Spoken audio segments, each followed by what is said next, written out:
Bien, bonjour à tous à nouveau, pour ceux qui étaient là ce matin. Bonjour tout court pour ceux qui sont arrivés cet après-midi. I'm going to switch to English. It's my pleasure to give the floor now to colleague Zhao from University Gustave Eiffel in Marne-la-Vallée, who is going to moderate this panel on a very, very, can I say that? Fashionable topic. Yeah, very young panel. Very, exactly. Young topic. Exactly. Digital diplomacy. When I look at the papers my students in my diplomatic class are writing at the end of the course, 50% is about digital diplomacy. So it's a very fashionable. So Zhao, the floor is yours. Thank you very much for moderating this panel. Merci Christian. Donc du coup, bonjour à tous. Je me présente, je m'appelle Alexandre Huang. Comme on a des invités anglophones, donc du coup, je vais switcher mon mode linguistique en anglais. So, good afternoon, ladies and gentlemen. My name is Alexandre Huang. I am Associate Professor of Information and Communication Sciences at the University Gustave Eiffel in Marne-la-Vallée. So, as a scholar dedicated to the study of public diplomacy and its digital transformation, I'm especially delighted to host this panel focusing on digital diplomacy and the national audience. I believe this is not only timely but also essential, in particular in our age of hyper-connectivity and deepening democratic challenges. In recent years, we have witnessed how the rise of social media and platform communication has diversified the voices, shaping global narratives. Traditional diplomatic gatekeepers are no longer hold exclusive control over foreign policy storytelling. Instead, diplomacy now unfolds in a networked, participatory, and sometimes chaotic information environment, where citizens, influencers, bots, and journalists coexist and often collide with official voices. So this shift has prompted many to describe the evolution of public diplomacy as a move from broadcasting to dialoguing, from one-way messaging to interactive relationship management and relationship building. And digital diplomacy, as we now see it, is not just about tweeting some news release. It is also a long-term process in which digital technology influences the norms, values, and metaphors that shape diplomatic work. It changes not only how diplomats speak, but who they speak to and why do they want to speak. But what strikes me most is about the blurring of the lines between domestic and foreign publics in the age of digital diplomacy. The so-called international, domestic turn in digital diplomacy, where domestic audiences are treated as key targets of foreign policy, is no longer just a theoretical proposition. It's a reality. A German citizen may engage with a French embassy's TikTok. A British voter might challenge the narrative of global Britain on Twitter. And in the US, we have seen the government briefing TikTok influencers to shape public understanding of international crises related to war in Europe. In theory, this is a democratic ideal. It satisfies the electoral need to justify foreign policy choices to the citizens. It legitimizes international actions in the eyes of public, and it positions citizens as strategic publics, as potential partners in carrying a country's message to the world. But in practice, the gap remains striking. Even though digital diplomacy campaigns are increasingly designed to try to include domestic publics, the level of real engagement often remains disappointingly low. For example, We can take the case of UK's Global Britain messaging. Though it dominated the Foreign Office's digital platform post-Brexit, public reactions ranged from indifference to satire. All consider Germany's national security strategy dialogues, which ambitiously sought citizen input, but engaged only a few hundred people in a country of over 80 million citizens. In the US, the White House's move to brief TikTok influencers on the war in Ukraine was innovative, but also revealed how traditional government communication struggles to reach younger demographics without intermediaries. So we must ask ourselves, are we truly bridging the gap between diplomacy and civil society, or are we simply broadcasting in new ways to the same elite circles? Are we assuming too much about the public's interest, knowledge, and even trust in diplomatic institutions? We have discussed yesterday with colleagues from Ministry of Foreign Affairs. There remains a disconnect between academic theories and of participation and the constraints of professional practice. We speak of network communication and dialogue-oriented diplomacy, but do our institutions really have the time, resources, and incentive to listen and engage? And more proactively, do the public truly care about diplomatic practices? Do they know what diplomats do or even want to know? This is a huge question for this panel. So today we have three distinguished panelists to discuss this kind of thing related to digital diplomacy and the national audiences. We have Kristin Eggeling, Assistant Professor from University of Copenhagen, and we have Christophe Lemoine, the spokesperson and Director of Communication and Press from Ministry of Foreign Affairs, and we have also Rémi Meehan, doctoral student, Sciences Po, who has got the books from the Diplomatica scholarship. So I want to pass my floor to Kristin to hear about her opinion and perspective on this topic. The board is yours. Thank you. This is on? Yes. Thank you so much to Zhao. Thank you so much to Professor Lekin for inviting, for Edgar, for organizing all the flights and all the, practical information. I also want to say thank you to the interpreters. This is a very tough job. They sit there in the wall and kind of have to follow through. So thank you for that. I benefited from it very much this morning. And also thank you to all of you for being here. Look at this beautiful sunny afternoon, and we are inside this beautiful but slightly less sunny room. So thank you so much also to all of you.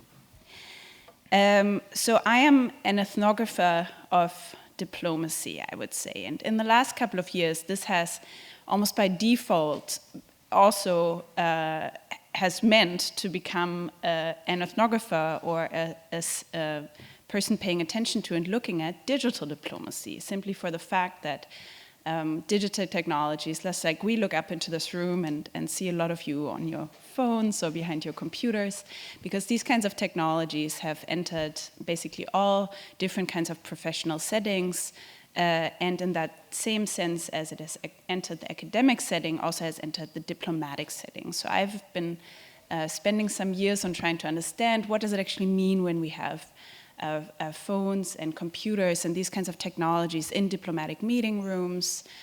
What does it mean when part of diplomatic communication moves online? And try to kind of unfold these questions through a look on the ground. Now, I started doing this in 2017, 2018, and people told me, Kristin, why don't we talk about something more interesting? This is really not that interesting. Ask me about anything else. Then we had a slight global event, starting in March 2020, and all of a sudden the diplomats I had been speaking to, and I mainly did this work in the Council of the European Union in Brussels, were trying to reconnect, and they were like, now we can talk about the role of the computer, now we can talk about the role of the phone, because the kind of distant engagement through the corona pandemic had really shifted the realities of the diplomatic field. So that being said, being invited onto this panel, Digital Diplomacy in front of the national audience, I read the first part of the panel description and I was like, yeah, I'm good, I can say something on that. And then I read the second part of the panel description, which said in front of the national audience. And that one pulled me into, let's call it existential drift. Because I was like, oh, okay, the national audience. Now, what is the national audience? So I tried to think about my own position. I grew up in Germany. I was born in Germany, but lived for more than half a decade in Denmark now. I studied, in the Netherlands, in the UK, and I was like, oh, where's my national audience? And then I thought about my research, which is mainly on Brussels. And in Brussels, they have the saying where they say, the country you're from is the country you know best. So I was like, okay, I'm gonna try to focus on that one, and the country I know best is actually just the European context. So I will speak a little bit about that one, which already brings me to my first point, which is for us to consider if there is a difference in digital diplomacy in front of a national, in front of an internal audience, let's say. And you just said intermestic, I think a combination of international and domestic. If we think about the public diplomacy, the digital diplomacy coming out of a Ministry of Foreign Affairs or out of an international organization, like, for example, the European Union, a multilateral organization. Because what I can tell you from the kind of public diplomacy, digital diplomacy efforts from Brussels is that these institutions, especially the European Commission, the European Parliament, and the Council of the European Union, they are desperately trying to engage with the local audience, the European audience. They are desperately trying to communicate the European project to the European citizens. And I want to say two things on that. The first one is that in that communication, we see something we could call a bubble effect. So if you know a bit about Brussels, about the European Union, we sometimes talk about the Brussels bubble, right? This kind of world where you have all the people who work in the institutions, the people around. As somebody earlier mentioned, they were based in the European Parliament, but also the lobbyists, all the journalists, so this world in and of itself. And this bubble effect really is reproduced if you look at the digital communication on social media platforms coming out of the European institutions. So if you start following some of the accounts from the Commission, from the Council, the kind of presidents of the European institutions, the social media environment is actually where news are being broken, likes and retweets are kind of seen as diplomatic gifts, as exchanges, face-giving, face-saving. I had somebody very high up in communications in the council telling me, we call them the boring handshakes post, but where you do the kind of Twitter post that is like good meeting with XYZ, but that these things are actually very important to kind of constitute the diplomatic scene. Now this kind of Brussels bubble, this bubble effect in the online sphere also has its own norms, its own rules. You are not to tweet from the inside of a meeting, for example. People who do that are shunned. This is not acceptable. This is not appropriate. So this is kind of like one way of that, how the maybe engagement of the national audience, we could say that they're trying, but it's partly failing because it stays inside this bubble. It never reaches outside of it. And incidentally, it was a French diplomat based in Brussels, no names are going to be named here, who has explained this very well to me, this kind of like failure to poke, to kind of burst the bubble and get outside of it, who said to me, when we were sitting in a cafe in Brussels and looking at some of the social media content of the Council of the European Union, at that time, the Polish Donald Tusk. And he had made this like range of Superman videos where he was almost portrayed as like a political superhero who was going around Europe and promoting the work of the European Council. And then the diplomat said to me, kind of mocking this kind of engagement a little bit, and said, yes, but this kind of communication, it stays inside the Brussels bubble. The Brussels bubble, they laugh about it. It's almost like this inside joke going on. But this kind of communication is never going to meet the normal Europeans. And he said, it's like the farmers in the French countryside. Like, these people are never going to be met by this kind of communication. So this is just something I'm curious about, whether we have the same effect, the same kind of bubbling effect, if we talk about public diplomacy in front of the national audience coming out of a Ministry of Foreign Affairs, as it is in this environment of the European Union. A second short thing to consider in relation to this is to ask why. Why? I want to know why. Why is this bubble effect happening?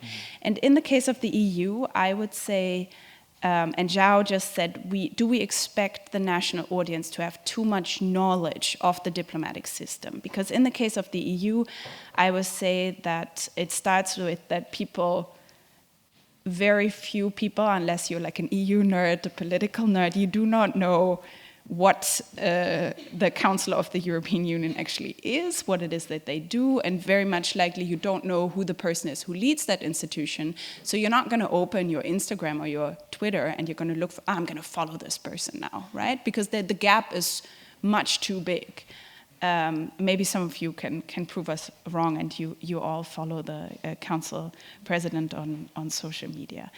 But that is to say is that there's great possibilities and opportunities, but at the moment, at least in the kind of diplomatic setting that I know best, this is not really working. And if I may, I just want to quickly add a second point into the discussion, which is, when I was in my existential drift thinking about what is public diplomacy in front of the national audience, I tried to sit with this phrase for a moment and think about some examples I could think of where I had seen something like this. And I remember last summer when there was the European elections for the European Parliament, I got on my Instagram account kind of like a sponsored content, vote in the European elections, right? So somebody in the communications of the European Parliament had, I assume, transferred some money to Meta in order to feed this into the feed of people geolocated in Europe to vote in this election. And what we can see here is, of course, a bit of an irony that the EU is then starting to pay American big tech companies in order to promote or advertise for its own democracy at home. So I'm thinking maybe it is the time, and maybe France is the place. I hear you have a great tech startup world here. To develop some sort of homegrown social media app. People like being on their phones, kind of scrolling around. This is how a lot of us consume our information now. So maybe we need something like an EU Reels, right? Or like an EU version of one of these applications where you get information about what is happening at the political level here at home. A sort of, let's say, digital diplomatic radio of our time, just on a smartphone. Thank you. Thank you, Christian. So now let's move on. Diplomacy practitioner, Mr. Christophe Lemoine, a spokesperson and the Director of Communication and Press of the MOFA of France.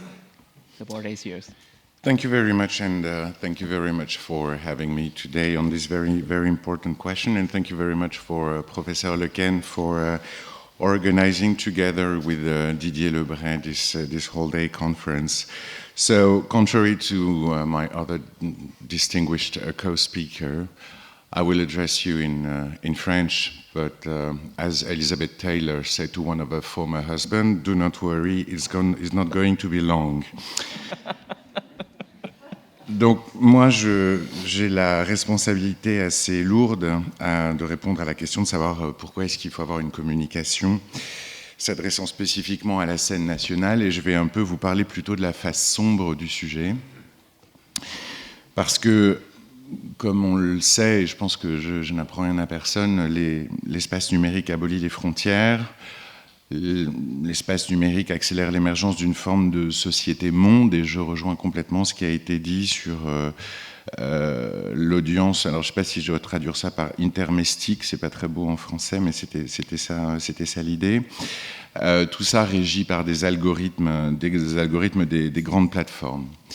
Et tout cela a prodigieusement bouleversé en fait la manière dont le ministère des Affaires étrangères et la diplomatie d'une manière générale, je pense qu'il n'y a pas de spécificité de la diplomatie française en l'espèce, mais a totalement bouleversé la manière dont nous devions réagir aux informations.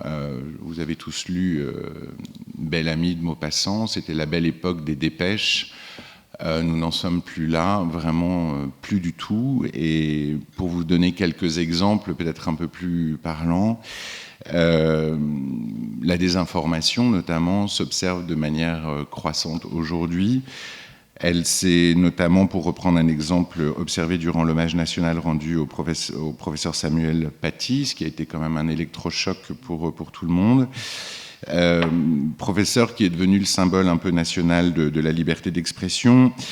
Or, l'appel formulé 4 jours plus tard par le président de la République à ne jamais renoncer aux caricatures et aux dessins, même si d'autres reculent, a fait l'objet d'une grande instrumentalisation par nos principaux compétiteurs stratégiques. En déformant volontairement les propos du président, dans des vidéos mensongères et en affirmant qu'il appelait à la haine contre les musulmans, nos rivaux sont donc devenus encore plus des rivaux que ce qu'ils n'étaient avant, parce qu'ils ont fait de notre drame national un levier afin d'étendre leur influence en France. Et désormais, et ça c'est un point qu'il faut bien avoir en tête, les principaux points de friction de notre société, tels que la défense de la laïcité, l'unicité de notre modèle d'intégration et la mémoire de notre passé colonial, constituent des failles repérées et élargies par des entités étrangères hostiles. Je pourrais, si vous avez des questions, répondre et donner beaucoup d'exemples à ce sujet. Donc la diplomatie, en fait, a dû s'armer et a dû revoir un tout petit peu ses orientations stratégiques pour s'adapter, en fait, à ce contexte changeant. Le premier point qui me semblait important de rappeler, c'est que pour ce faire, la considération du champ informationnel et le développement d'une communication stratégique sont devenus des composantes essentielles de l'action diplomatique. C'est devenu un point essentiel, et je pense que c'est vrai pour la diplomatie française et c'est vrai pour un certain nombre de diplomaties des pays de l'Union européenne. Quelques phénomènes pour reprendre. En fait, encore une fois, nous avons des entités hostiles que je qualifie d'entités hostiles, mais je pense que vous comprenez ce qu'il y a derrière. Tentent de faire du territoire national une chambre d'écho aux bouleversements internationaux. On l'a vu de manière extrêmement claire et extrêmement nette suite aux attentats du 7 octobre et en parallèle du lancement de l'offensive d'Israël à Gaza. Ça a été un moment qui médiatiquement a été extrêmement fort et qui l'est toujours, mais c'est un moment qui a été extrêmement fort aussi sur les réseaux sociaux et donc avec des entités mal intentionnées qui sont venues intervenir dans notre débat national. Je vous rappellerai simplement l'épisode des étoiles de David qui ont été peintes sur plusieurs murs d'immeubles à Paris. On a retrouvé un peu, il s'agissait d'individus moldaves agissant pour le compte de la Russie, mais 250 étoiles de David ont été taquées sur les murs de Paris. Et pire, en fait, et c'est ça qui a presque été le plus difficile, c'est que la diffusion des photographies du vandalisme sur les réseaux sociaux a été artificiellement amplifiée par environ 1095 faux comptes liés à un site d'origine russe qui s'appelle RRN, Reliable Russian News, puisque c'est un acronyme. Et donc une amplification qui a été très fortement poussée et qui constitue une vraie ingérence étrangère mal intentionnée dans le débat public français et dans la manière dont la diplomatie parle au public, aux audiences françaises. Donc il y a eu, et ça c'est une caractérisation de ce phénomène par l'agence de l'État qui s'appelle Viginum, qui est un service de vigilance et de protection contre les ingérences étrangères. Mais cette campagne a été dirigée, vraiment expressément dirigée contre la France. Et ce réseau RRN avait mis en place en plus environ 350 sites qui diffusaient qui essayaient de viraliser de manière extrêmement forte une ligne pro-russe et pro-ukrainienne. Donc les auteurs de la déstabilisation aujourd'hui raffinent leur stratégie et essayent d'effacer les traces de leur passage. Il y a une sophistication des méthodes qu'on peut observer. Il y a toujours effectivement un peu des fake news. Alors c'est un petit peu, vous me passerez l'expression, un peu le gros rouge qui tâche, c'est-à-dire des espèces de fake news qui sont envoyées sur les réseaux sociaux. Donc ça existe encore.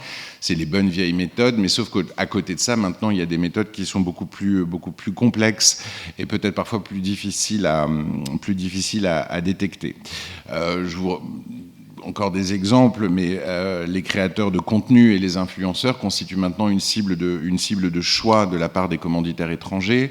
Vous aurez pu lire dans un grand quotidien du Soir national que près de 2000 producteurs de contenu européens environ ont été contactés par des personnalités proches du Kremlin à la fin de l'année 2024 pour diffuser des narratifs pro-russes. Une vingtaine d'entre eux, dont 9 Français représentant des domaines variés, auraient, parce qu'on n'en a pas la preuve, mais auraient donc accepté ces offres de collaboration. Et ces réseaux sont ensuite activés par le biais d'influenceurs tiers. Donc les méthodes se diversifient. Il y a maintenant une communication par des tiers et surtout ces entités étrangères, ces entités mal intentionnées étrangères exploitent surtout des séquences de grande vulnérabilité pour les démocraties, qui sont les attaques terroristes ou les séquences électorales, qui sont toujours un grand moment de diffusion de la désinformation. Je ne vais pas rentrer dans le détail, mais je vous rappellerai simplement la question de l'annulation des élections présidentielles roumaines en 2024, notamment, et ça a été une des raisons qui a poussé la Cour constitutionnelle roumaine à annuler l'élection, en raison de l'instrumentalisation d'influenceurs, en raison d'algorithmes qui n'étaient pas maîtrisés. C'est une première au niveau européen. Et je pense que le cas de l'annulation de l'élection roumaine vraiment a été un laboratoire un peu de ce qui nous attend.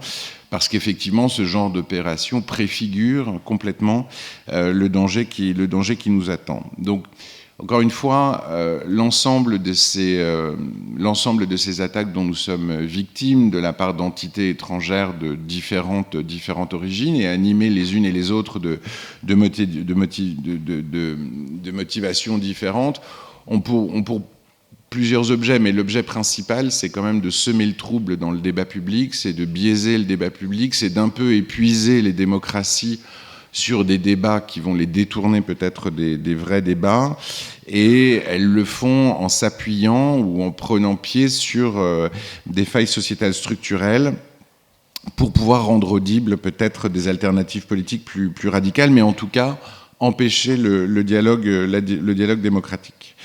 Donc si la diplomatie s'en empare, c'est aussi parce que ces actions visent à pousser des valeurs qui sont contraires à celles d'ouverture, de tolérance et de diversité, qui sont des vertus assez cardinales en France et dans l'Union européenne. Une toute petite insiste pour vous dire que ces opérations de désinformation, cette occupation malveillante de l'espace informationnel public par des entités étrangères concernent aussi les diplomates que nous sommes, tout simplement parce qu'elles ont des conséquences aussi sur la sécurité des agents diplomatiques à l'étranger. Et c'est un point qui est extrêmement important, avec une recrudescence d'actes hostiles contre les emprises françaises qui sont liées souvent à des opérations de désinformation. Je vous rappellerai simplement le saccage de l'Institut français de Ouagadougou en 2022, qui est intervenu suite à des échanges tendus sur les réseaux sociaux qui tournaient autour de la présence de la France et du rôle de la France au Burkina Faso, et au lendemain du coup d'État qui a porté les militaires au pouvoir.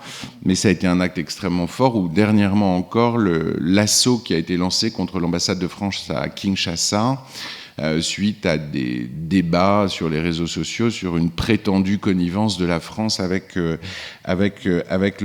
Rwanda. Donc encore une fois, on doit faire face à un phénomène qui est polymorphe, qui est difficile à saisir et qui concerne directement les intérêts de la France, pas seulement ses intérêts diplomatiques, mais aussi ses intérêts démocratiques, puisqu'encore une fois, ce sont des facteurs de brouillage du débat démocratique. L'idée recherchée par ceux qui lancent ces campagnes, c'est d'épuiser les démocraties dans des débats peut-être un peu stériles.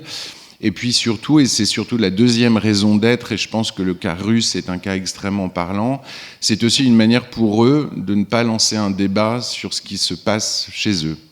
La désinformation russe, ça sert aussi à cacher 700 000 morts, une économie en lambeaux, une guerre qui n'aboutit pas, et peut-être un pouvoir à Moscou qui ne souhaite pas que l'on s'intéresse trop à ce qui se passe en Russie. Donc les motivations sont diverses, mais en tout cas, ça fait des motivations suffisantes pour intervenir. Donc maintenant, et brièvement, parce que je ne veux pas être trop long, mais la question c'est de savoir qu'est-ce qu'on fait face à ça, et comment est-ce qu'on réagit face à ça.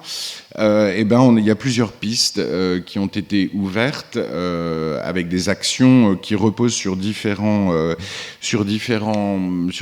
acteurs en France, mais évidemment le ministère des Affaires étrangères est en première ligne face à cette menace, puisqu'il s'agit maintenant d'occuper le terrain avec une communication numérique qui soit très large et qui occupe l'ensemble des plateformes. L'idée étant d'essayer, encore une fois, de faire deux choses. La première des choses, c'est en bon français, de débunker les fake news. Et ça, c'est ce que nous faisons régulièrement, c'est de riposter à toutes les attaques informationnelles que l'on peut subir. Donc ça, c'est une fonction qui est extrêmement essentielle.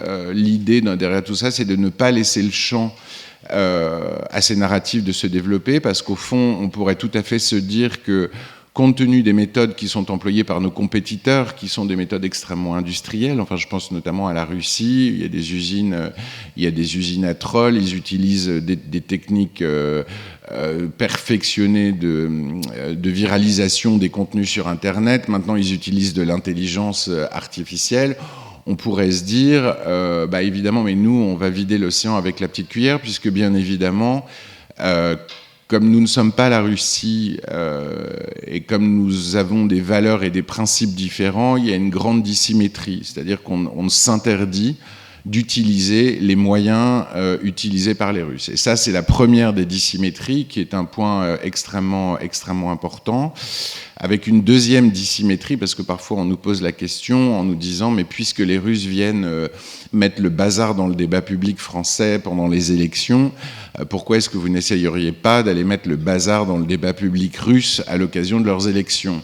Ça pose un double problème. Le premier problème, c'est que encore faudrait-il que les Russes aient des élections, parce qu'à ma connaissance, je ne sais pas tellement comment on appelle ça, c'est peut-être une opération spéciale électorale, enfin j'en sais rien, mais en tout cas c'est pas une élection.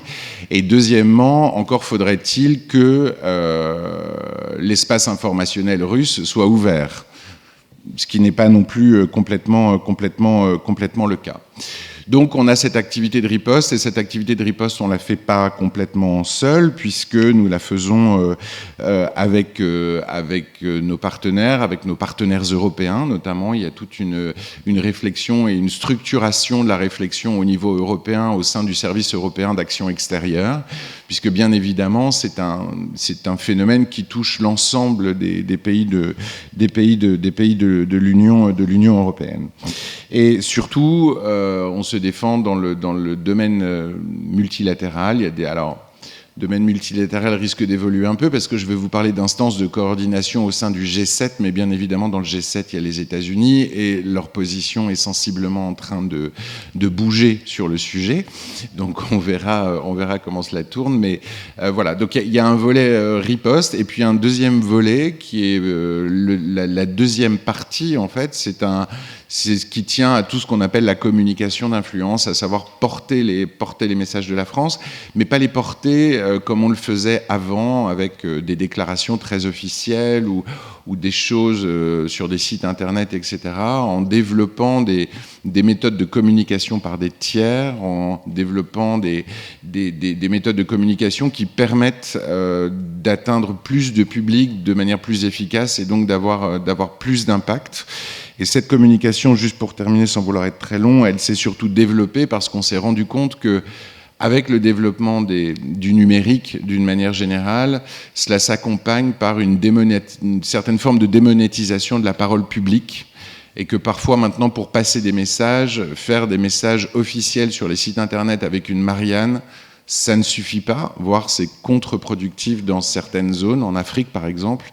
Je vous mets au défi d'essayer de faire de la communication avec une Marianne dans les États du Sahel, vous verrez, ça peut donner des choses intéressantes. Voilà, donc encore une fois, il y a une communication, il y a une riposte, mais pour finir et pour répondre un peu à la question, tout cela est aussi fait pour l'audience nationale, parce que le meilleur moyen de lutter contre la désinformation, c'est d'avoir une opinion publique qui sait que la désinformation existe, qui est habituée, qui est accoutumée et qui est capable de détecter ce qui relève de l'information ou de la désinformation. Nos compétiteurs développent des stratégies de long terme. La réponse est donc une réponse de long terme vis-à-vis de l'audience nationale. Merci Christophe pour cette intervention. Okay, thank you for this perspective from the practitioner viewpoints. It's really interesting and inspiring. So let's move forward to Rémi Meehan, doctoral student at Sciences Po, and he's also a scholar granted by Diplomatica scholarship. So the floor is yours. Alors merci beaucoup. Vous m'entendez? D'accord. Alors merci beaucoup à Sciences Po et au ministère pour cette invitation et à mon directeur de thèse Kristin. C'est un plaisir d'être parmi vous aujourd'hui. Je vais passer à l'anglais, mais si vous avez des questions en français après, on va pouvoir vous répondre en français si vous voulez. So my name is Rémi Meehan. I'm a PhD candidate right here at Sciences Po. My current research is a comparative study of how the US State Department and the French Ministry of Foreign Affairs conduct their public diplomacy on social media, both in terms of the content that they publish and the institutional logics that shape their digital practices. Today's event invites us to think about how diplomats engage with a national audience. What I'd like to suggest is that, specifically when it comes to social media, that idea of a national audience is actually more complex and less stable than it first appears. When le ministère or the State Department post on social media, they are not always speaking to the broader French or American public. In many cases, the target audience is political leaders, journalists, think tanks, analysts, other diplomats, and sometimes even these institutions themselves. The national stage, in other words, is oftentimes more internally oriented and more performative than we often acknowledge.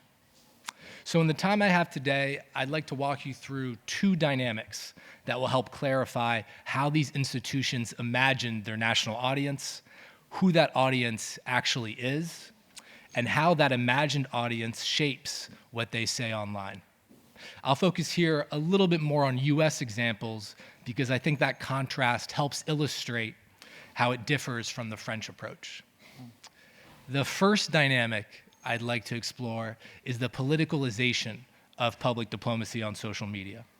It's particularly relevant in the digital space where ministries and embassies speak publicly and instantly, and where proximity to political power can shape not just the message, but also who the intended audience is. The pattern is especially evident in the US context. The voice of the State Department is aligned, often very directly, with the White House. This has been the case in both Republican and Democratic administrations, but its implications have been particularly pronounced in the first few months of the second Trump administration, especially at the embassy level. If you look at the X or the Instagram accounts of many US ambassadors, you'll see a steady stream of conventional posts in December 2024 and January 2025, posts speaking about cultural events, about exchange programs, about holiday greetings. And then around February and March of this year, as new ambassadors are being confirmed by the US Senate, there's a sudden shift in tone. You see messages on X and Instagram in all caps saying, America will always put America first. You see messages like, if you lie on a visa application, you will be barred from the United States for life. Or America's #1 priority is to stop all illegal immigration. There's no translation of these posts into the local language. There's no explanation. There's no further context, just those lines verbatim. In an interview I recently had a few weeks ago with the US ambassador posted in Central Asia, I asked him why he had posted that message, because it stood out so much from his previous posts. This was a career foreign service officer with a 30-year career, not a political appointee. He simply replied that some of those posts aren't necessarily for the local public or for the US public, and he left it there. Mm-hmm. I spoke with other US diplomats shortly thereafter who had similar roles, and the message became clear. Those striking posts weren't intended for a broader national audience at all, even though they were publicly posted on all the social media accounts of the embassy. They were signals, they were performances of alignment. In this case, their intended audience were senior officials in Washington, most likely at state and perhaps even at the White House. By contrast, the posts of the French Foreign Ministry maintain a remarkably consistent tone across administrations. They're more formal, they're measured, they're carefully distanced from domestic political messaging. You rarely see direct engagement with domestic narratives, unlike what we've seen recently in US embassy communications, especially on hot-button issues like immigration. So this leads me to a second question. When ministries think they are speaking to a national audience, who are they really speaking to? In the US, national audiences are often made up of what we might call elite intermediaries, cable news producers, think tanks, lobby groups. One US embassy official told me that he found social media especially useful because it allowed diplomats to, quote, claim the narrative before the media does. Given that Washington, D.C. tends to wake up relatively late compared to many parts of the world, a lot can happen overnight. So in that context, having an ambassador who's posted overseas post on social media quickly before US reporters or US political actors can shape the story can be a real advantage. In those moments of crisis, that kind of immediacy is crucial. I can give you a specific example. I interviewed a deputy head of mission at a US embassy in a Middle Eastern country. He told me about a time when a human rights organization published a report that was highly critical of the country hosting him. His boss, the US ambassador, happened to have a personal, close relationship with the president. The ambassador tweeted in defense of the host country, saying that the human rights report was nonsense and shouldn't be taken seriously. The ambassador's tweet was not approved by anyone in Washington. But according to the deputy head of mission I spoke with, that was actually part of the point. Because the ambassador's proximity to the White House and his reputation for speaking plainly on social media, this ambassador had more room to deviate from official talking points.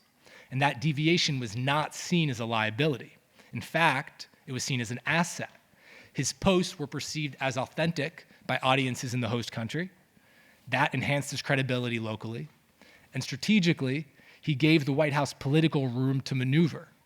Washington could adopt a more moderate diplomatic tone while still pointing to the ambassador's social media comments to reassure certain domestic constituencies. So in that sense, this ambassador didn't just speak for the administration, he also created the narrative flexibility for it. In France, the picture is quite different. MFA posts seem less targeted at specific groups and more focused on preserving institutional legitimacy. a social media officer at a French embassy I interviewed put it this way. He said, the dream is that something that the embassy posts ends up getting reposted by France Diplo, which is the official French ministry social media messages. The dream. That aspiration tells us something important. For many French embassies, even when the target audience is ostensibly a national audience, the real goal is often the attention and to please higher-ups in Paris. Thus, posts can serve not only as a form of external communication, but they also serve as a form of internal validation within the ministry. And while French embassies do have some procedural autonomy, diplomats rarely take risks on messaging.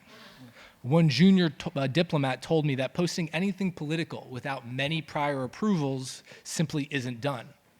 In another interview I had with a very senior MFA French official, I asked him how he typically responds when an ambassador's social media posts go off message.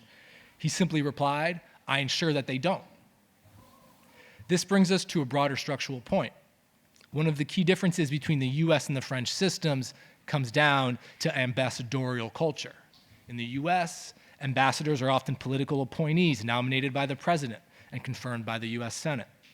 That structure creates wide variation in proximity to power, and with it, wide variation in communication. Ambassadors with personal ties to the president often enjoy far more freedom than career diplomat ambassadors without those relationships. In France, nearly all ambassadors are career diplomats. The culture is thus more traditional, more restrained, more hierarchical, and the space for improvisation is narrower. So to conclude, what does all this tell us?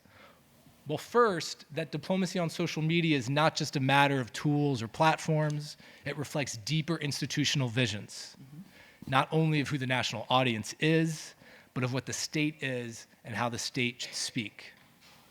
The second is that this idea of national audience deserves close scrutiny. While some members of the broader national public may encounter ministry social media posts, they're rarely the actual targeted audience. After all, most French citizens don't get their news from France Diplomatie, and most Americans don't follow the State Department on social media. But these accounts still matter. They matter because they communicate how each country's official position is to local media, to other diplomats, and to government actors inside and outside the foreign ministry. In that sense, social media isn't just a public tool, it's a diplomatic channel and a stage for institutional signaling. And in the US, that signaling tends to be even more targeted. US ambassadors on social media generally post not for the American public, not for the public of their host country, but for a limited audience of key players close to the president, or in some cases, even for a national audience of one, the US president himself. Thank you. Thank you, Rémi. So let's open the floor for the audiences. If you have any questions, please raise your hand.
Okay, just go ahead. Merci beaucoup. Merci pour votre question. Effectivement, c'est un point extrêmement important que je n'ai pas que je n'ai pas abordé.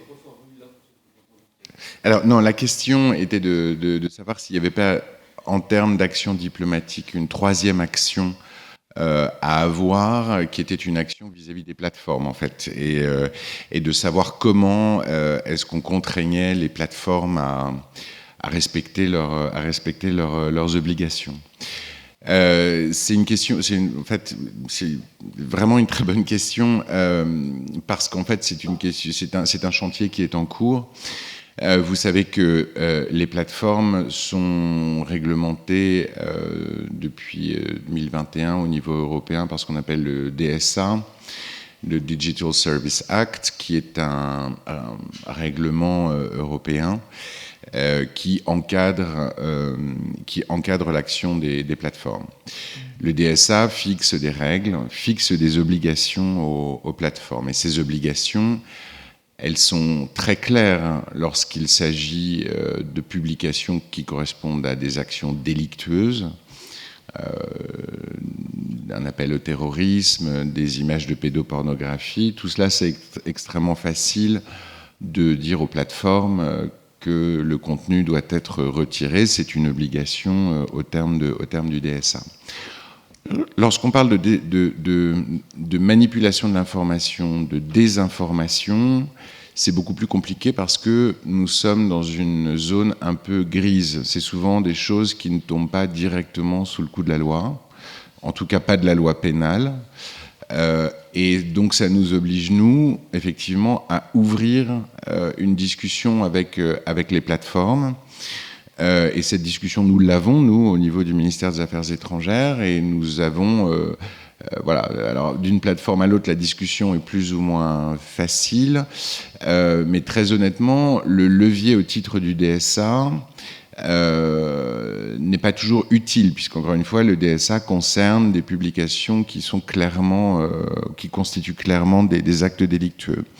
La manière dont nous procédons, nous, en fait, qui est une autre manière, c'est que dans le dialogue que nous avons avec les plateformes, lorsque nous leur signalons des posts qui répandent des choses fausses, etc. En fait, le levier que nous avons, c'est que nous leur rappelons leurs conditions générales d'utilisation. En fait, dans les conditions générales d'utilisation des plateformes, souvent, il y a mention de l'obligation d'intégrité, il y a des obligations qui incombent aux plateformes. Et donc, on arrive, pas tout le temps, mais certaines fois, on arrive à leur faire retirer des choses au motif que le post qui est posté sur leur plateforme viole les conditions générales d'utilisation qu'elles imposent elles-mêmes à leurs utilisateurs. Mais ce qui est certain, c'est que bon, c'est une manière de fonctionner, nous le faisons, ça marche parfois, mais pas à tous les coups, et il est certain qu'il y aura des évolutions, et je vous parlais dans mon exposé du cas de la Roumanie, et je pense que la Roumanie, ça va être un cas extrêmement emblématique de ça. C'est la première fois qu'une Cour constitutionnelle annule une élection sur des questions d'algorithmes et de manipulation des algorithmes. Et je pense que ça devait être une grosse innovation juridique. Je ne suis pas un juriste confirmé, mais je ne suis pas certain que ce soit des éléments qui appartiennent au corpus juridique des États membres de l'Union européenne. Et je pense que nous allons aller vers une évolution, en tout cas, de la réglementation en la matière. La clé là-dedans étant toujours l'algorithme. Et l'algorithme, c'est le coffre-fort des réseaux sociaux. C'est ce qu'on n'arrive pas à percer. Okay, let's have more questions.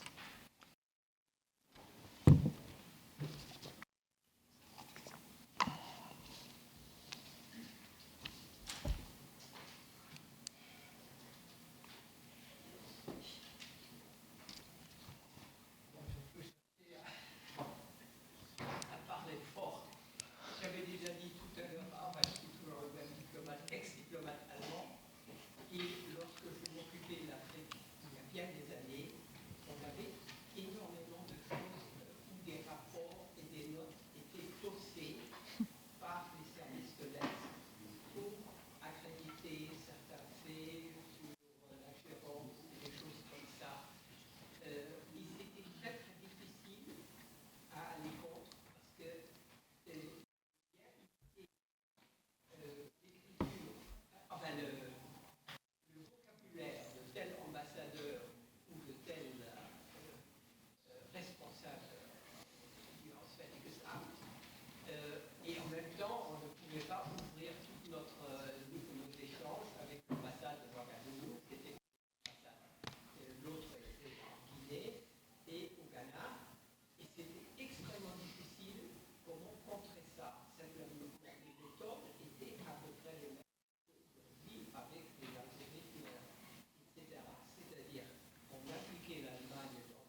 répondre? Oui, merci pour cette question. En fait, vous soulignez quelque chose qui est un point important que j'aurais peut-être dû rappeler dans mon exposé, c'est que la manipulation de l'information et répandre de la désinformation, c'est pas un truc neuf en fait, c'est un truc vieux comme le monde. Ce qui a changé en fait, et la révolution qui est arrivée, c'est l'émergence du numérique. Et c'est ça qui a beaucoup changé la chose, parce que vous nous donnez un exemple de faux rapport imitant un vrai rapport. Aujourd'hui, cette désinformation, elle passe par des vecteurs numériques. Ce qui a un défaut, c'est que ça la rend très virale, et ça veut dire qu'elle touche beaucoup plus de gens, là où avant la désinformation passait par des rapports ou passait par des radios ou des médias traditionnels qui diffusent sans trop savoir qui écoute. Le numérique, les algorithmes, ça arrive jusqu'à votre téléphone et ça cible en fonction de ce que vous cherchez sur votre téléphone, etc. C'est capable de cibler des choses. Donc encore une fois, la désinformation n'est pas nouvelle. L'origine étatique, parce que vous parlez de services est-allemand, mais l'origine étatique de la désinformation, elle n'est pas nouvelle, elle existe encore. Il y a des États, je pense notamment à la Russie, qui ne s'en cachent plus. C'est-à-dire que quand un ambassadeur de Russie posté dans un pays poste des choses objectivement fausses, il fait de la désinformation, et c'est de la désinformation sur un compte très officiel. Et c'est donc quelque chose de totalement assumé. Je vais juste prendre un exemple. Quand la France était accusée d'envoyer des mercenaires français en Ukraine, l'ambassadeur de Russie en Afrique du Sud a posté une vidéo d'un prétendu mercenaire français. Alors bon, on a réussi à débunker parce que c'était un mauvais acteur. Il parlait français certes, mais il avait un accent de l'Oural, donc on s'est quand même douté de quelque chose. Mais en tout cas, la désinformation a toujours existé, elle existe encore, mais maintenant elle devient extrêmement, elle se démultiplie par le biais des vecteurs numériques. Ok.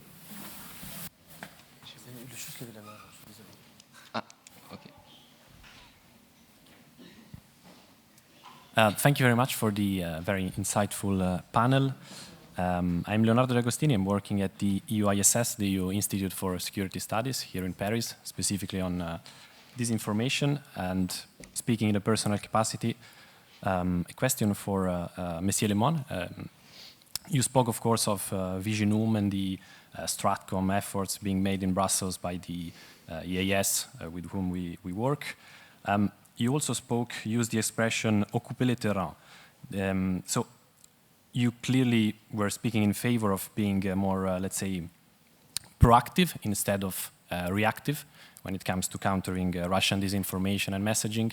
My question would be, how can you be more proactive as a communicator, an ambassador, or speaking from a capital of one of the EU member states and not just relying on debunking or this kind of fact-checking after the disinformation has already been spread, let's say. Thank you. Okay, maybe we can collect 2 more questions.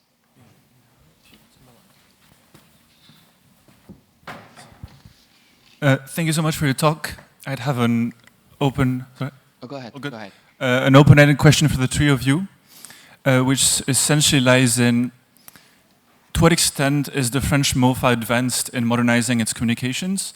We saw that last year NATO came up with a Stratcom strategy, showing us Stratcom is becoming pretty big. I was also hearing some French diplomats saying that they were not exactly enthusiastic in joining the direction of communication. Yet, as we see, Stratcoms are extremely important now. So is the French MOFA stuck with the idea that élément de langage, this sort of thing, is a boring old thing? Or is there the awareness that it's important and it should be taken as a new mission? Thank you. Okay. We have.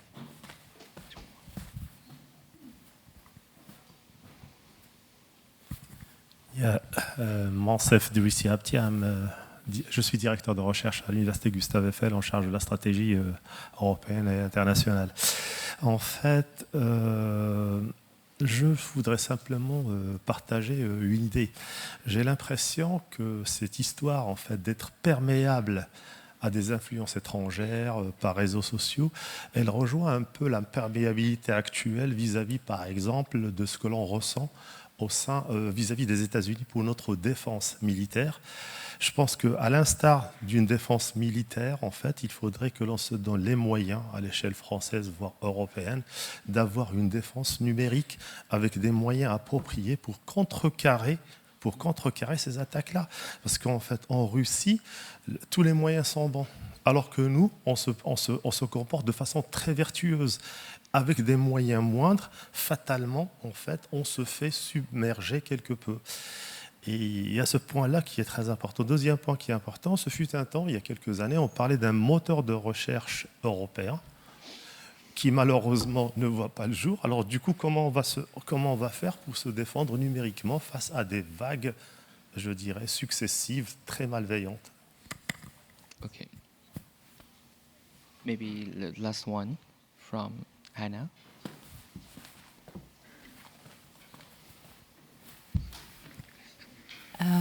Thank you very much for these interesting contributions. I just wanted to make an observation that, Kristin, you were basically telling us the EU bubble doesn't manage to pop itself in a way, and you suggested that we need an EU digital radio station, which reminds me a bit of these old discussions of how can we create a European public sphere, right, which has always been difficult. And then Christophe Lemoine tells us about these, actors that are actually very capable of very easily reaching audiences in this network. And I wonder, how come that we are strategically so disadvantaged apparently, in these communication strategies? Why can't we reach audiences simply better instead of thinking about platform regulation, instead of, being sad about other actors being so successful, or, inventing a new tool that is then exclusive? So I really keep wondering this, because we've had a similar debate in Germany on TikTok, which is, a platform where the far right is extremely present and no one else until very recently from the party spectrum. And the far right is extremely successful in communicating there and reaching their audiences, and only recently have other actors tried to penetrate that. And I wonder, why is that these, let's call them, maybe anti-democratic actors are so much more successful, and why can't we simply do better as Democrats? Okay. We have enough questions, so let's have a round of response. Maybe, Rémi, you can start. Yeah, I think on the disinformation point, again, to maybe draw a contrast to the United States, in all my interviews with French diplomats, even if I didn't bring up disinformation, as soon as I mentioned social media, they would bring it up themselves oftentimes. And that rarely happened with US diplomats. And I think there's a different approach where in the US, there's a general idea that the solution to speech that you don't like, even speech that's flatly wrong, like the French government did X and the French government didn't do X, like proper disinformation, the solution is oftentimes to just get better at debunking it. And to your point, I don't think there's anything intrinsic about the truth that makes it less interesting than something that's not truthful. Like there has to be ways to be good at social media and to get a following, to get attention, even if you're saying truthful things. I think where it does get tricky, though, is with the algorithms. If you look at X, the X algorithm clearly favors more right-wing content, at least in the United States, but in a lot of places. So I think that's where it can get a little tough. If you go on X and you almost only get right-wing content, you're not going to get a balanced view of the media. On the other hand, though, there's no one forcing you to go to X. You have many other social media networks you can go on. And to the extent that X just wants to get as many views as possible, is catering only to right-wing views successful? Probably not. They probably just want polarized views to get people engaged. So I do think that it's possible to overstep the anti-disinformation as a government, because in overstepping, you're almost giving more fuel to the people that are already skeptical of government and that are already skeptical of free speech. So I tend to lean more on the solution to speech you don't like or to bad speech is more speech, as opposed to kind of trying to figure out how to fix the algorithm or regulate the algorithm so that it only says speech that you agree with or that you think is within the confines of acceptable speech. Okay, let's move to Kristin. Maybe you can reply to the question. Yeah, of course. Thank you. I think this question is fascinating. Why are the non-democratic extremist forces so good at this, and the democratic forces aren't, like you're saying this? And I think in the context of this kind of like bubble that we have, at least in the European context, one of the maybe three things. Even though academics always say, I'm going to say three things, you know, and there's never really three things of anything, but here's three things. The first one is that social media, at least a little bit what I was saying about these people, this topic wasn't really interesting, they didn't want to talk about technology or digitalization. And I think similarly to that in the realm of social media is that it's somehow treated as if it's like the summer intern in the diplomatic world, right? It's not that serious. Like it's not that we don't need to give an office to this. We don't need a specialized career path. Maybe we don't need a task force. It's not that serious. Like this is the job. The intern can do the tweeting. And I think now over the last couple of years and months, especially, these actors have realized that's not at all the case. And I think everything Christophe has been saying is testament to that. But so maybe the social media workers, they need to be promoted, right? They need to be promoted from the internship to a managerial post, so to say. Then I think a second thing is about easier communication. And to kind of drop the lingo, to drop in the case of the EU, kind of this Euro lingo. We also have this problem in academia, right? I was having a chat with one of the colleagues yesterday, and she said she's now working in an environment where the word abstract is meant as like a critique, like it's almost like a slur, like that's really abstract, like don't, you know, but basically try to meet your audience more on a common ground. So trying to speak more clearly, because I think the more extremist communicators on the internet do that. They have these narratives of like telling things how they really are, and of course we then, or the political democratic communication could complicate these narratives, but still try to speak in a more comprehensible way. And then possibly to contradict myself with this point, but on the other hand, in diplomatic studies, in kind of the academic discussion about diplomatic practice, there is kind of an emerging debate about the playfulness of politics, the sociability, kind of the playfulness of the informality of how things are done on the diplomatic scene. And I think especially on the digital side of communication, there's a real possibility to communicate in like a smart and kind of witty and a bit funny way, and still to communicate serious issues in that way. And the internet in many ways is a horrible place, but in many ways it's also this treasure trove of humanity, right? There's so much fun stuff happening. So for example, the algorithm is giving me all these posts on Instagram. Aren't you tired of meaningless scrolling? Don't you want to use your brain for something good? And then is suggesting I should read these 17 novels or something like that. But I'm like, but this is something that serious political communication could also at least partly tap into and be like, go on some of these communication trends, and, you know, aren't we tired of meaningless strolling, and wouldn't we want to know what the Digital Services Act is about, right? So just in bite-sized, kind of easier communicative segments tell us something about these big political issues. Okay, thank you. Christophe, it's your turn. Just to complete what Kristin and Rémi were saying, and just to link those two questions about being proactive and your question, which I understand perfectly, why are we in such a defensive stance, and why are we like, you know, those forever Europeans that when they have a problem, they think regulate, when there are other options. I think the situation is more complex than that. First of all, I really believe that we need regulation at some point. Those are new informational spaces, and like any space, it requires regulation. And we are facing right now another idea across the Atlantic where they consider that no regulation is the real freedom. But there are no space that are not regulated.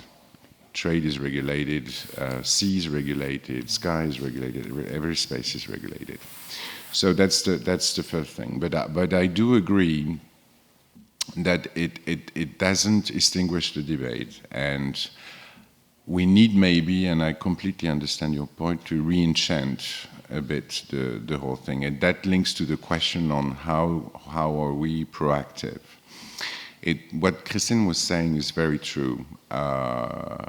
Non-democratic states are very successful at doing this for, I think, very simple reasons, and reasons that are linked to the fact that democracies have rules.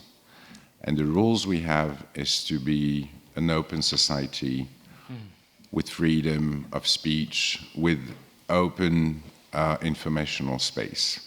And I think all of us are very attached to that. We wouldn't want to live without this. Those countries, on the contrary, they don't have the same principle. So it allows them to be maybe more creative in the means that they deploy. When you see what the Russians are doing, I don't know if you remember, but there were these Kremlin leaks that revealed that the Kremlin spends €1 billion a year on this. And we have the impression that Russian disinformation is overwhelming. But if you report this €1 billion to the result, are they efficient? I don't know. And I don't know because they lie all the time. So they say they're efficient, but they lie. So we don't know.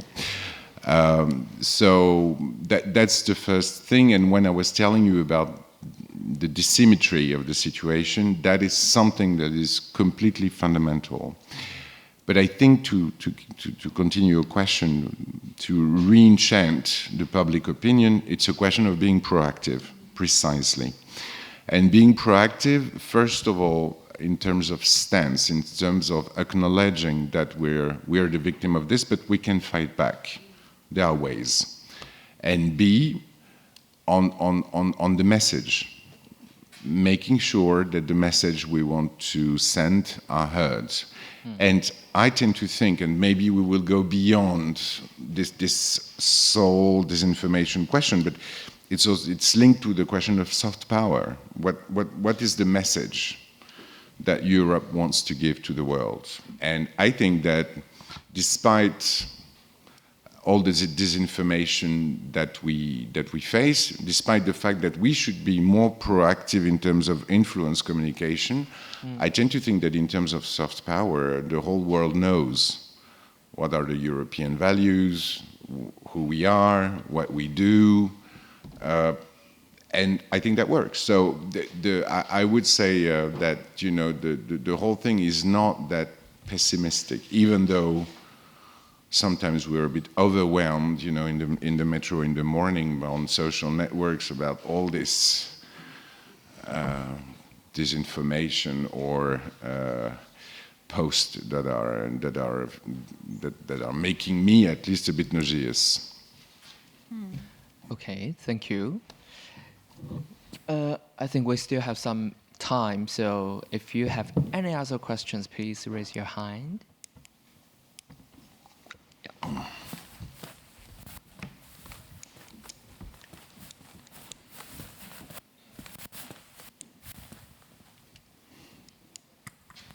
Hello.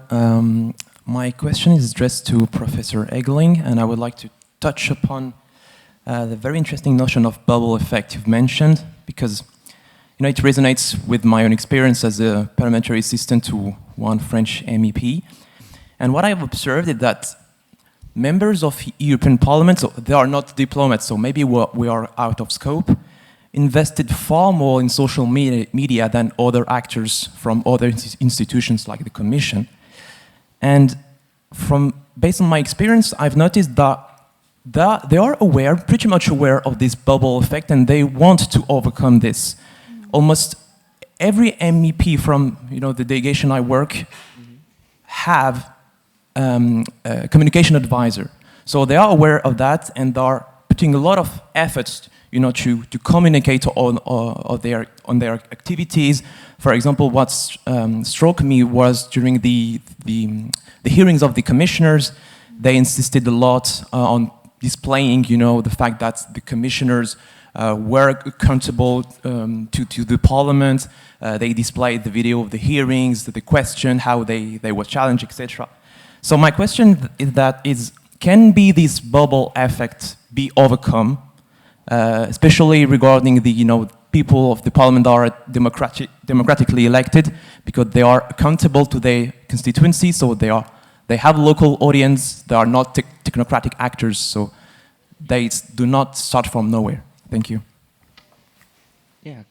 Do we have any other questions? Maybe one quick.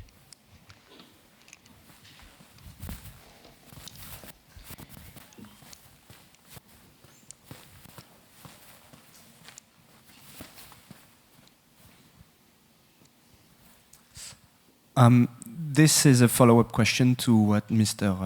Lemoine just said, but I'm asking it in English so that it remains fairly open to everyone.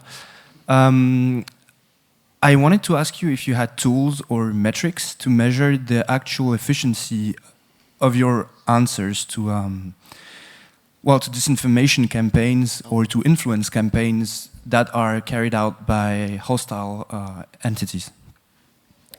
And especially are metrics such as impressions, engagement, likes, shares, are they efficient enough? Are they precise enough for you? Or do you use other metrics? Thank you. Okay. Okay, let's move to the last round of race. Yeah, thank you. Thank you for this comment and this question, and it's always good for the academic observer to hear that some of the things we then write papers about resonate with somebody from the field. So that's really reassuring. So thank you for that. So why, if we are aware of this bubble effect, if we're aware of the communication isn't necessarily reaching the kind of people that want to be reached, how can this be overcome?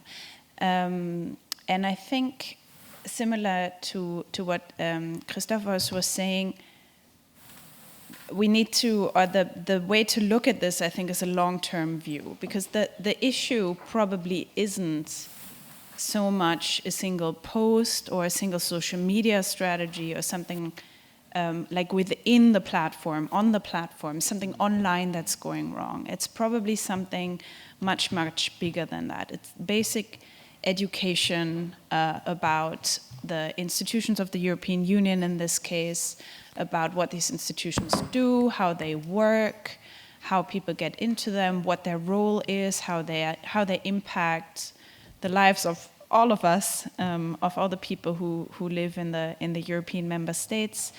So in a way, it's more a symptom than a cause. I think what is happening on the online platforms, and the weaknesses or the failures or the desperation or the kind of frictions we see with how there's an intention but it's not really landing.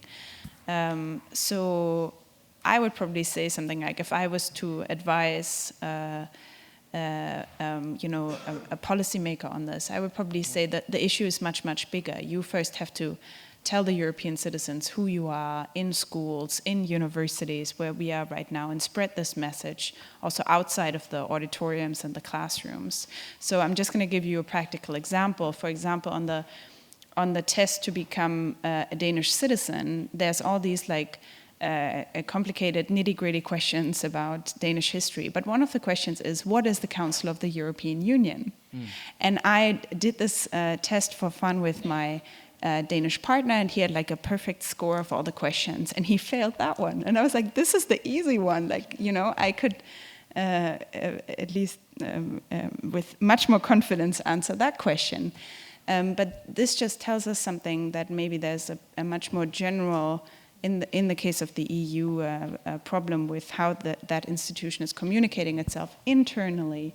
So there's a huge opportunity for domestic public diplomacy. And since we are in an educational institution and there's a lot of bright minds in this room, maybe this is a job for all of you and all of us in the future. Yes, on the question of do we have tools and metrics to assess all this? Yes, we do. But the question is maybe more complex, because on social networks and on internet, you have tools to measure the quantity. You have the number of likes, you have the impression, you have the repost, whatever. But that doesn't completely answer the question in terms of quality. Who are you talking to, and what has the message that you try to send has been heard, understood, repeated? And what I say about the communication that we deploy and the tools that we have to measure if that is efficient or not, it's exactly the same question for measuring the audience of disinformation. And I will just give you one quick example that I think will be very clear. When the war of aggression against Ukraine started in February 2022, the Russian launched narratives in the informational spaces, let's put it that way. And I don't know if you remember, but they were organized around 3 lines. The first line was, we are fighting against the Nazis in Ukraine, all Ukrainians are Nazis. That was the first communication line of the Russian. The second communication line was, if Europe supports Ukraine, then the consequences will be on Europe, especially the economical consequences. All this war will be very expensive, and at the very end of it, this is the citizens of the European Union that are going to pay the bill. And the third line was about the migrants, saying that this conflict will bring a lot of migrants on the European Union. So they launched those 3 lines of narratives. How do you assess the reception by EU citizens? I don't know if you remember, but last year there were a campaign for European election, and we had an unexpected guest in the debate. You remember the context was that we had some demonstration of farmers and agriculturists against EU regulation, against many things. And suddenly appears an unexpected guest in the campaign, the Ukrainian chicken, who suddenly appeared to be the worst enemy of the Europeans, because it was the symbol of this lower cost products coming from Ukraine, because it was targeting the agriculturists, and it was pushed as a narrative which, at the very end of it, was anti-Ukrainian. It was a way to show the Europeans that that chicken embodied all their sacrifice and all the cost that they were supporting to support the Ukrainians. So how do you measure, and that's my question, how do you measure, how do you link the narratives of the Russian at the beginning and this? Because all those narratives, and that's a technique that the Russians have developed. They start through social networks. Then it goes into the normal press. Then it rebounds into other articles. And then the narrative or the question or the debate is within the public space as a point of debate. So measuring is very easy on social networks, on a post. That's very easy, but measuring the audience of a more sophisticated narrative is very complicated. And what is true for disinformation is also true for the communication campaign that we have. Yeah, and I just wanted to add maybe one more point on how to be more effective on social media for public diplomats. I think responding to disinformation is absolutely essential. The story about the fake French soldier in Ukraine, I follow a lot of Russian accounts. I had not seen it, but I did see the post from the French Foreign Ministry about it.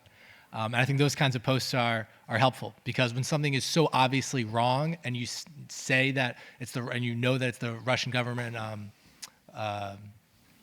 putting it forward, then you know that, okay, this is something that gives the French Foreign Ministry more credibility and takes away from the credibility of any Russian posts. And then the second thing too is, I think there needs to be a shift in how a lot of these institutions, not just ministries of foreign affairs, but government institutions in general, view the new media landscape. An influencer can have 30, 40, 50 million followers. That is effectively a TV channel. So in 1990, if you want to get a message out, you went on all the main TV channels and did interviews during primetime television. Now, doing that is nice, but it's not enough.